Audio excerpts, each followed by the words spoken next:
I am running for the United States Congress in Ohio's new 3rd Congressional District. We find the volunteers and so forth when we're out doing our door-to-door that we spend as much time explaining to people what the new 3rd Congressional District is as to who I am. I guess the best way to explain it is that if you take the 270 circle, I have the right half of it and I have the lower left. The only that we don't have in this district is Hilliard, Dublin, and Worthington. Now, when I say the 270 circle, the portion of Westerville that is within the Congressional 3rd is just south of Schrock Road. So it goes Schrock Road 161 out east and then heads south from that point. Now, I'm sure that there are a lot of you here that are in that area, perhaps in Blendon Woods, in the Blendon Township area. When the dispatch initially announced what the makeup of the 3rd Congressional District was, they said it was Columbus, Bexley, Whitehall, Reynoldsburg. When in all actuality, the 3rd Congressional District is made up of 29 separate communities. And each one of them has their own history, their own unique personality, and they just kind of got washed in with the whole bunch. A lot of you might have also heard of the fact that this is already a given seat to the Democrats. Now, I can tell you for a fact that we've done an analysis on the 2011 primary data and the 2012 primary data. There was a 6% margin in 2011, disparaging from between the Democrats and the Republicans. It has narrowed in 2012 to 3.9%. The biggest key in that, though, is that even with 450,000 registered voters, 292,000 active voters, 62% of those are unaffiliated. And I'm sure that you're all aware that that's what everybody is going after, is the unaffiliated independent vote. I'm an elected member of the Franklin County Republican Central Committee, and I can tell you that taking a look at those percentages, as a member of that group, that embarrasses me. Because basically what has happened in our country is that we have got a two-party system that you, the electorate, have lost faith in. The overall opinion of our current federal government is at an absolute minimum. And that is one of the things that we need to be able to go ahead and attempt to restore with the American people and our voters. And until we do that, we're not going to get away from being the divided, tagged, and separated society that we currently are. And until we can come together as Americans, we're not going to be able to basically get over the hurdles of the issues that face us all. I grew up in the city of Reynoldsburg. My family moved there in 1962. I graduated from Reynoldsburg High School. I am a United States Air Force veteran, security police staff sergeant. After coming out of the service, I continued with my career work and so forth. The biggest item that I bring to the table as an individual in Congress is that I have over 20 years of private sector business experience. I have people ask me, what made you want to become a politician? First of all, I don't think I'm a politician. And I normally ask them, have you ever volunteered for a church committee, maybe a civic organization or something of that sort? And they say, well, sure. And I ask them, what made you want to become a politician? A politician, in the positive sense as I see it, is nothing more than an individual who's made a conscious decision to step up, step out, and get involved. Back in 2007, my wife and I considered the possibility of selling our home in Reynoldsburg and moving further east, but decided to go ahead and stay in the city of Reynoldsburg, get deeply involved in the civic aspects of it. And in 2008, I was asked to run for city council. I ran and was successful, and I now sit as an at-large city councilman in the city of Reynoldsburg. In 2010, I was the vice chairman of the safety committee, and this year I was elected by council to be the chairman of the finance committee. We're dealing with a lot of issues in the city of Reynoldsburg that isn't different than what we're currently dealing with here in this country. The number one priority that I have is working with our economy. We need to get Americans back to work. I believe if we get America back to work, that is going to solve basically 75 to 80% of the issues that we're currently dealing with right now. We have this huge engine that is currently running. You have the federal government up here who was paying out record numbers as far as unemployment. You have businesses over here who are forced to pay high taxes to the federal government in order to be able to pay that entitlement program. And it's never reaching down in the bottom. Nothing is ever coming across. And until these businesses feel comfortable with the fact of what they're going to be able to do as far as the economy, they're not going to let things go. I saw a report here last week to where small businesses in our country are sitting on a record $1.75 trillion in liquid assets. These are projects that are sitting there. This is cash that these companies have. And they're in protection mode. You know, I'm a business owner, I'm protecting my business, I'm going to protect my current employees, and I'm going to protect my stockholders. With the uncertainty that these business owners coming out of Washington, D.C., not knowing what's coming next, until we change things there, we're not going to be able to go ahead and move that forward. That's the number one element there. The second issue that I plan on dealing with is as immediately as I possibly can, and that is the immediate repeal of Obamacare.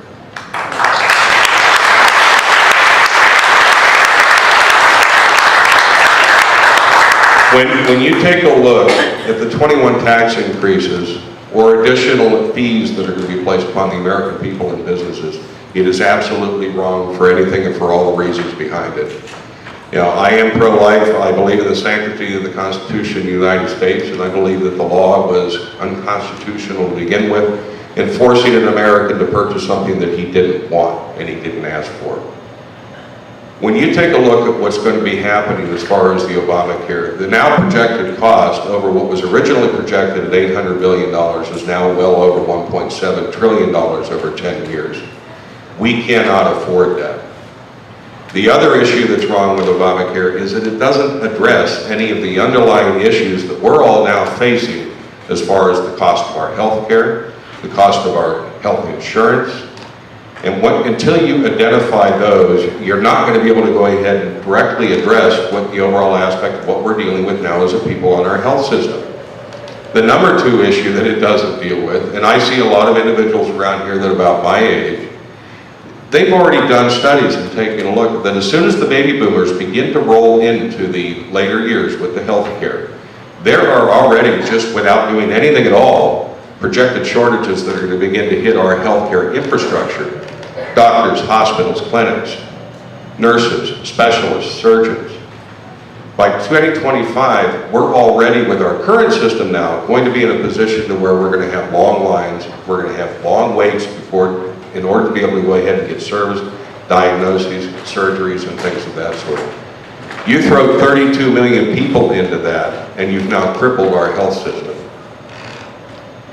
The number three item that I believe that we need to take a look at and begin to fix as quickly as possible are our entitlement programs. You take a look at what's currently going on with Medicare. Now I know, how many here, who's all excited about Ryan being named as the VP? Absolutely.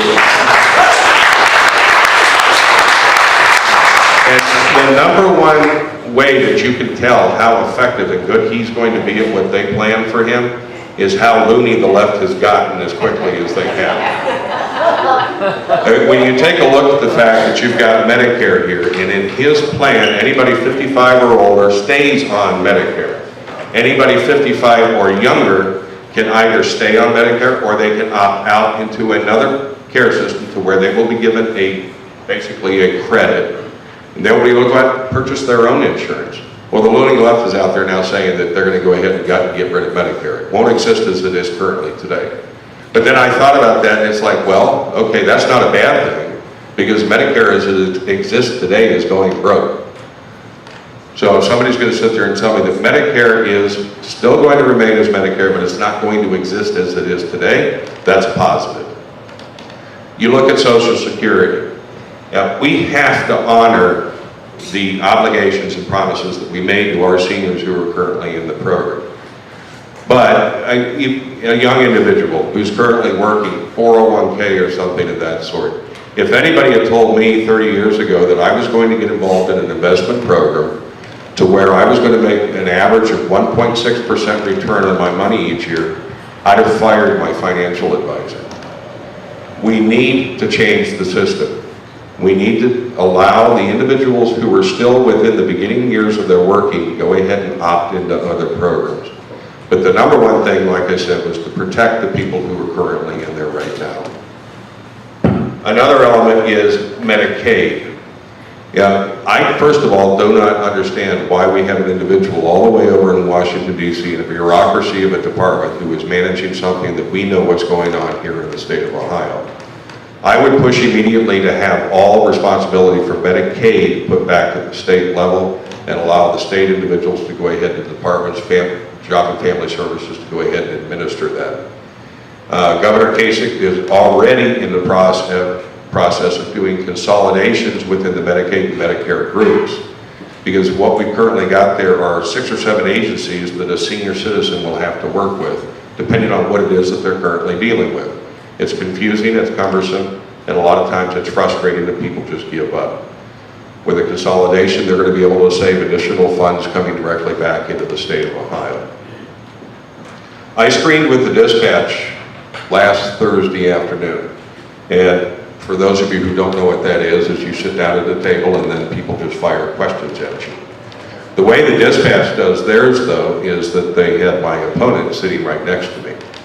Now, she's a very cordial lady and everything else, but what amazed me is that through an hour screening, she spent 75% of her time agreeing with the positions I took on the issues. So I kind of enjoyed that. What we announced during that screening also is one of my plans is to immediately, once getting into Congress, is to establish the Congressional Community Council. As I mentioned, what we currently have now within the 3rd Congressional District are 29 separate communities, all with their own elected groups, whether it happens to be a city council, townships, and so forth. Each one of those communities will have a representative at the table. This will open a direct communication line between the congressional office and the community managers and the community elected officials. The city of Reynoldsburg, even as big as it is, with being the 2nd largest voter block within the district, we can't afford to go out and hire a full-time person to look at block grants, government grants coming in from Washington, D.C. for economic development, things of that sort. What we'll have in our constituent services group will be an individual who will coordinate, communicate, and distribute information to these local entities. If you get a small community who is in a position who needs some type of an economic development utilization system, they will have that information right there at their tips. It's going to be an established line of communication that at this point hasn't been there. You know, I out walking and knocking doors, and people are telling me all the time, I says, oh yeah, I saw my rep. And I said, well, when's the last time you saw him? They said 2 years ago when he was running before. And unfortunately, that's how the pyramid flips. You have an individual who's running for office, his focus is on the constituents in the community. As soon as he gets to DC, that flips. Now, I have an excellent relationship with Steve Stivers and Pat T-Berry. They both endorsed my run. You know, I'm not saying that either one of those gentlemen are in that type of a position, but that is what I'm hearing from a lot of people in other areas of the congressional 3rd. I am going to have a booth at the Constitution Week if you guys would like to come out. I have some literature that is back here on the table, give some information. It also has my email address. I do have business cards back there as well that have my cell phone number on it. I'm more than happy to talk to any of you at any time. And while a lot of people have bumper stickers, I have bumper magnets. Yeah. I'm not going to ask anybody to stick anything on an automobile. I do have a supply of them back there. If I do happen to run out, please let me know. I'll be more than happy to mail one to you. These have been so effective because they're visible, they're mobile, and plus you put it on, take it off, wash the car, put it back on. And if your friends need one or whatever, please let me know, and I'll be more than happy to make sure that everybody can get one. Are there any questions from anybody? Yes, sir. What position are you taking when you go to Washington regarding the energy policy, which right now is a train wreck? Drill, drill, drill.